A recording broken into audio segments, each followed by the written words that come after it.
നമസ്കാരം. മദ്യത്തിന് നല്ല കാലം വരപ്പോകിറേൻ. സ്വാഗതം വക്രദൃഷ്ടിയിലേക്ക്.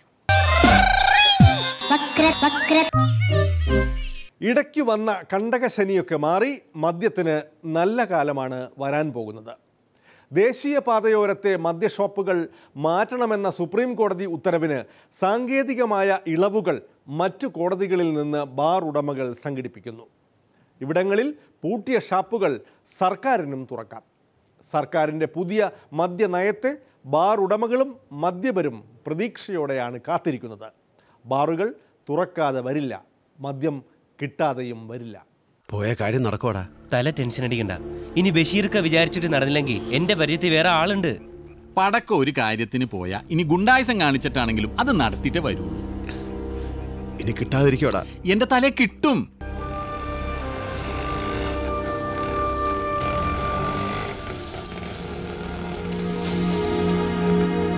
കർത്താവേ, കിട്ടിക്കാണോ?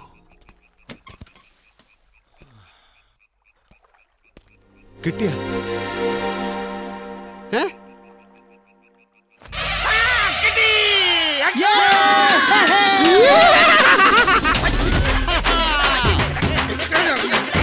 സുപ്രീം കോടതി ഉത്തരവ് പാലിച്ചുകൊണ്ടുള്ള സമീപനം തന്നെയാണ് ഗവൺമെൻറ് സ്വീകരിക്കുന്നത്.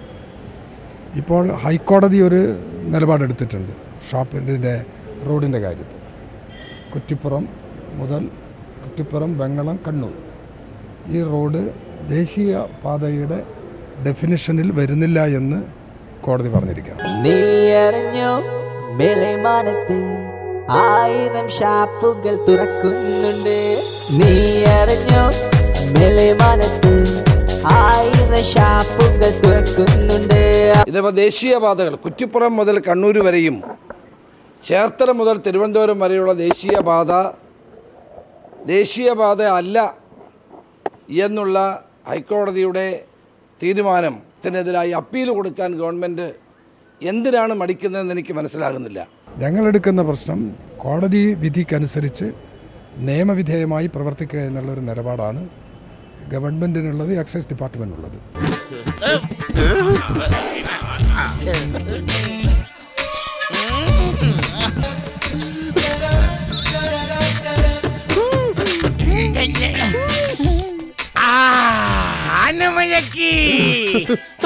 പിന്നെന്താണ് കുടിച്ചത്? OBR അല്ല, മണവാട്ടി. ഒരു ക്ലൂ തരാവോ?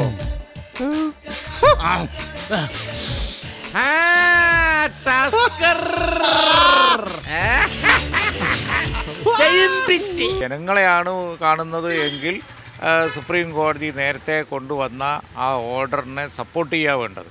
കേന്ദ്ര ഗവൺമെൻറ്റും കേരള ഗവൺമെൻറ്റും ഒന്നും അതിന് സപ്പോർട്ട് ചെയ്തില്ല. അതുകൊണ്ടാണ് ഈ വിധി ഇങ്ങനെ വന്നത്. ഇത് സംസ്ഥാനത്ത് വലിയ പ്രശ്നങ്ങളുണ്ടാക്കും. ധീരന്മാരെ അഭിനന്ദിക്കാൻ ഈ ദാമോദരജിക്ക് എന്ന് സന്തോഷമുള്ളൂ. ഇത്രയും ധൈര്യം ഞാൻ എന്റെ ചാൽ ശോഭരാജ് മാത്രമേ കണ്ടിട്ടുള്ളൂ. നിനക്ക് എങ്ങനെ കിട്ടി കുട്ടി ധൈര്യം?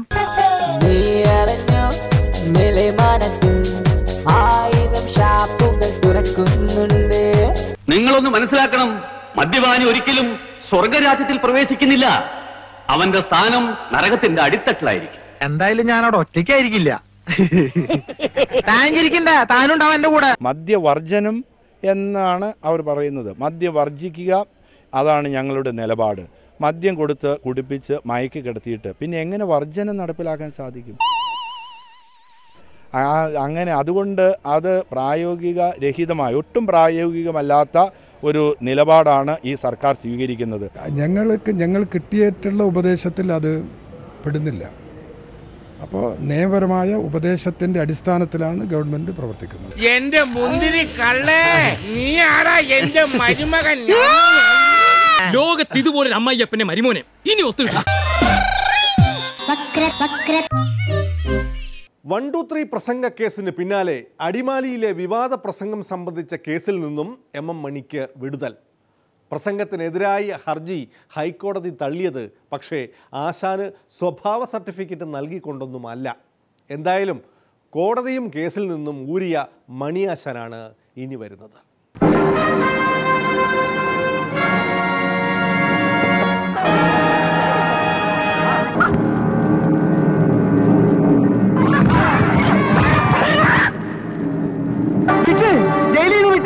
റാവുത്തരെ ജയിലിൽ വിട്ട് അന്നോളെ ഞാൻ കണ്ടതാണ്.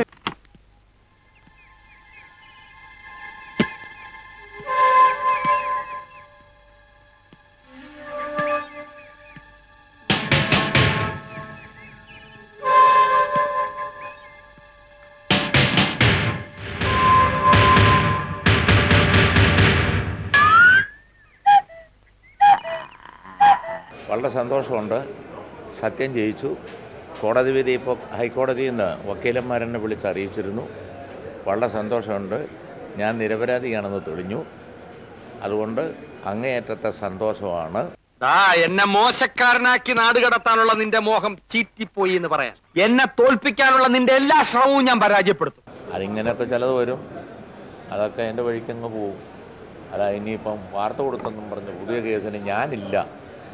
എനിക്ക് സന്തോഷമുണ്ട്. അത്രയേ ഉള്ളൂ. ആശാൻ പക്ഷേ പണി നിർത്തിയിട്ടൊന്നുമില്ല.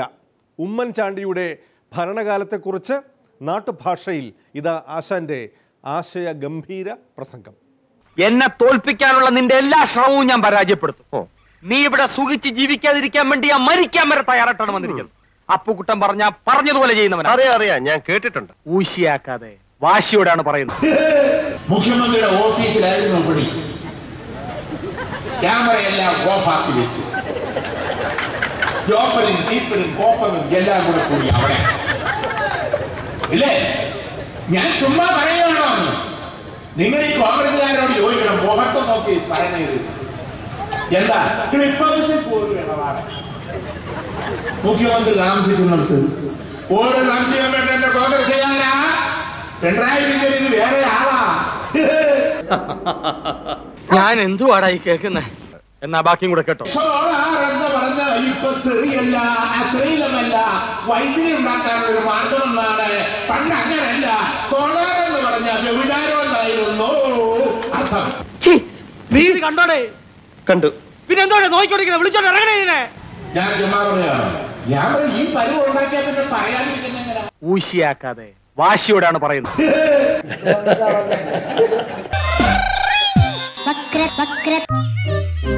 കശാപ്പ് നിയന്ത്രണത്തിൽ കേന്ദ്രത്തിനെതിരെ കാളപ്പോരിന് തയ്യാറെടുത്ത് കേരളവും മുഖ്യമന്ത്രി പിണറായിയും രാജ്യമെങ്ങുമുള്ള മോദി വിരുദ്ധരുടെ ആശാകേന്ദ്രം ആവുകയാണ്. മുഖ്യമന്ത്രിമാരുടെ സമ്മേളനം തിരുവനന്തപുരത്ത് വിളിക്കാനാണ് പിണറായിയുടെ തീരുമാനം. കേരളത്തിൻ്റെ ഉയർന്ന ആരോഗ്യ സൂചികയ്ക്ക് കാരണമായ ബീഫിനെ പൂട്ടുന്നതാണ് പിണറായിയെ ഈ അറ്റകൈ പ്രയോഗങ്ങൾക്ക് പ്രേരിപ്പിച്ചിരിക്കുന്നത്. പൊതുവായിട്ടുള്ള മലയാളിയുടെ ആരോഗ്യനില വളരെ ഉയർന്നതാണല്ലോ. നമ്മുടെ രാജ്യത്തെ മറ്റ് സംസ്ഥാനങ്ങളെയൊക്കെ എടുത്താൽ ഈ ഏറ്റവും കൂടുതൽ ആയുസ് നീണ്ട ജനത നമ്മുടെ നാട്ടിലല്ലേ ഉള്ളത്.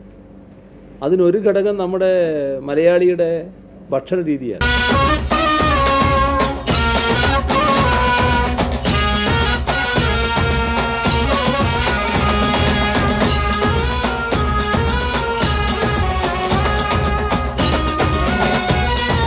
കേരളത്തിൻ്റെ ഭക്ഷണ രീതി സമ്മതിക്കാൻ പറ്റില്ല എന്ന ഒരു നിലപാടാണ് ഫലത്തിൽ ഈ ചട്ടങ്ങളുടെ ഭാഗമായി വന്നു കഴിഞ്ഞിട്ടുള്ളത്. ഇഡ്ലി, ദോശ, ചമ്മന്തി, സാമ്പാർ, ചിക്കൻ, മട്ടൻ, കട്ടൻ, fish fry, fish molee, fish roast, mutton biryani, chicken biryani, egg biryani, veg biryani, കരിമീൻ, നെയ്മീൻ, പൂമീൻ, നെയ്മീൻ, ചാളക്കറി, അയലക്കറി, ബീഫ്, പൊറോട്ട, ചപ്പാത്തി, മസാല വെച്ച് നേരത്തി, വട, പത്തിരി, ഉണ്ടമ്പര്, സവാളയുടെ സുഖയിൽ മേൽപ്പറഞ്ഞ കടികളൊന്നും ഇവിടെ ഇല്ല.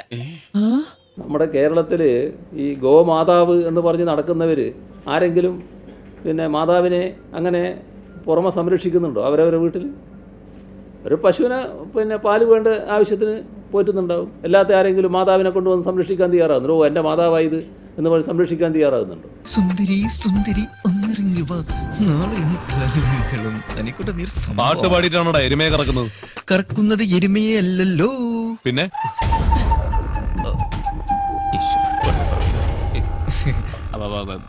ഗോമാതാവിനെ ഈ സംരക്ഷിക്കാൻ ബാധ്യതപ്പെട്ടാൽ എന്താ വരിക?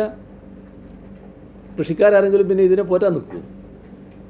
വല്ലാത്തൊരു ബുദ്ധിമുട്ടല്ലേ വരിക. അപ്പോൾ ഇങ്ങനെ എല്ലാ തരത്തിലും നമ്മളെ ദ്രോഹകരമായി ബാധിക്കുന്ന ഒന്നാണിത്. അതുകൊണ്ട് തന്നെയാണ് കേരളം ശക്തമായിട്ട് ഇതിനെ എതിർക്കുന്നത്. ബംഗാൾ മുഖ്യമന്ത്രി മമതാ ബാനർജിയാണ് കേന്ദ്രത്തിനെതിരെ വാളെടുത്തിരിക്കുന്ന മറ്റൊരു മുഖ്യമന്ത്രി. കർണാടകയും കേന്ദ്രവിരുദ്ധ പാതയിലാണ്. കന്നുകാലി പരിപാലനം സംസ്ഥാന വിഷയമായിരിക്കെ കേന്ദ്രത്തിൻ്റെ ഗോമാതാ പൂജ രാജ്യത്തെ ഫെഡറൽ സംവിധാനത്തിന് തന്നെ ഭീഷണി ഉയർത്തുന്ന സാഹചര്യത്തിലാണ് കേന്ദ്രത്തിനെതിരെ മുഖ്യമന്ത്രിമാരുടെ സമ്മേളനം വിളിച്ച് ഫെഡറലിസം ശക്തിപ്പെടുത്താൻ പിണറായി ഒരുങ്ങുന്നത്.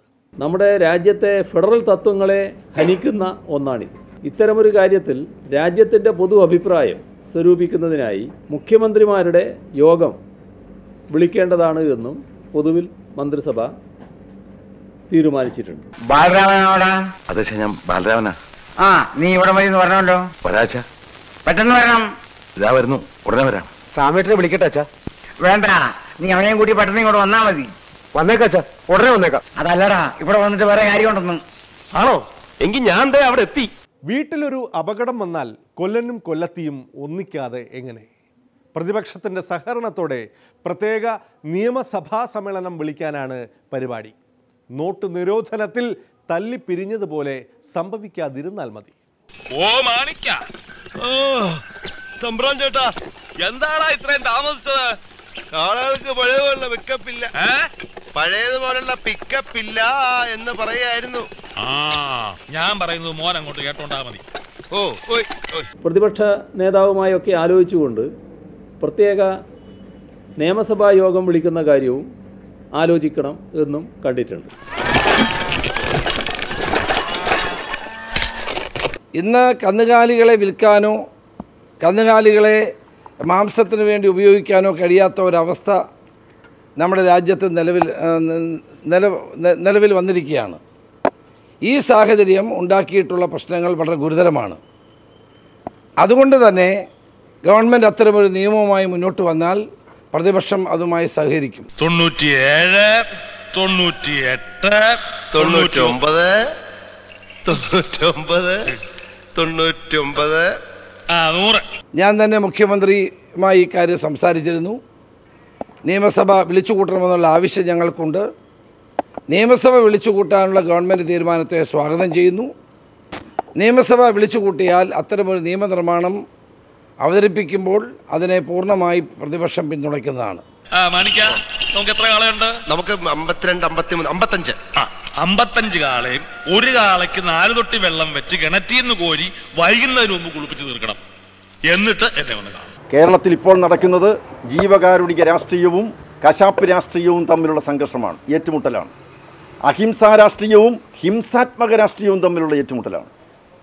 അതുകൊണ്ട് ഈ കോടതിയുടെ നിരീക്ഷണം, സമീപനം തീർച്ചയായും കേരളത്തിൽ ഒരു പുത്തൻ ചിന്തയ്ക്ക് വഴിയൊരുക്കിയിരിക്കുകയാണ്. അപ്പൊ ഈ പിന്നെ പോലീസുകാർ വന്ന കാര്യം പറഞ്ഞാൽ അതിനുള്ള ശിക്ഷ ഞാൻ അപ്പം പറയാം.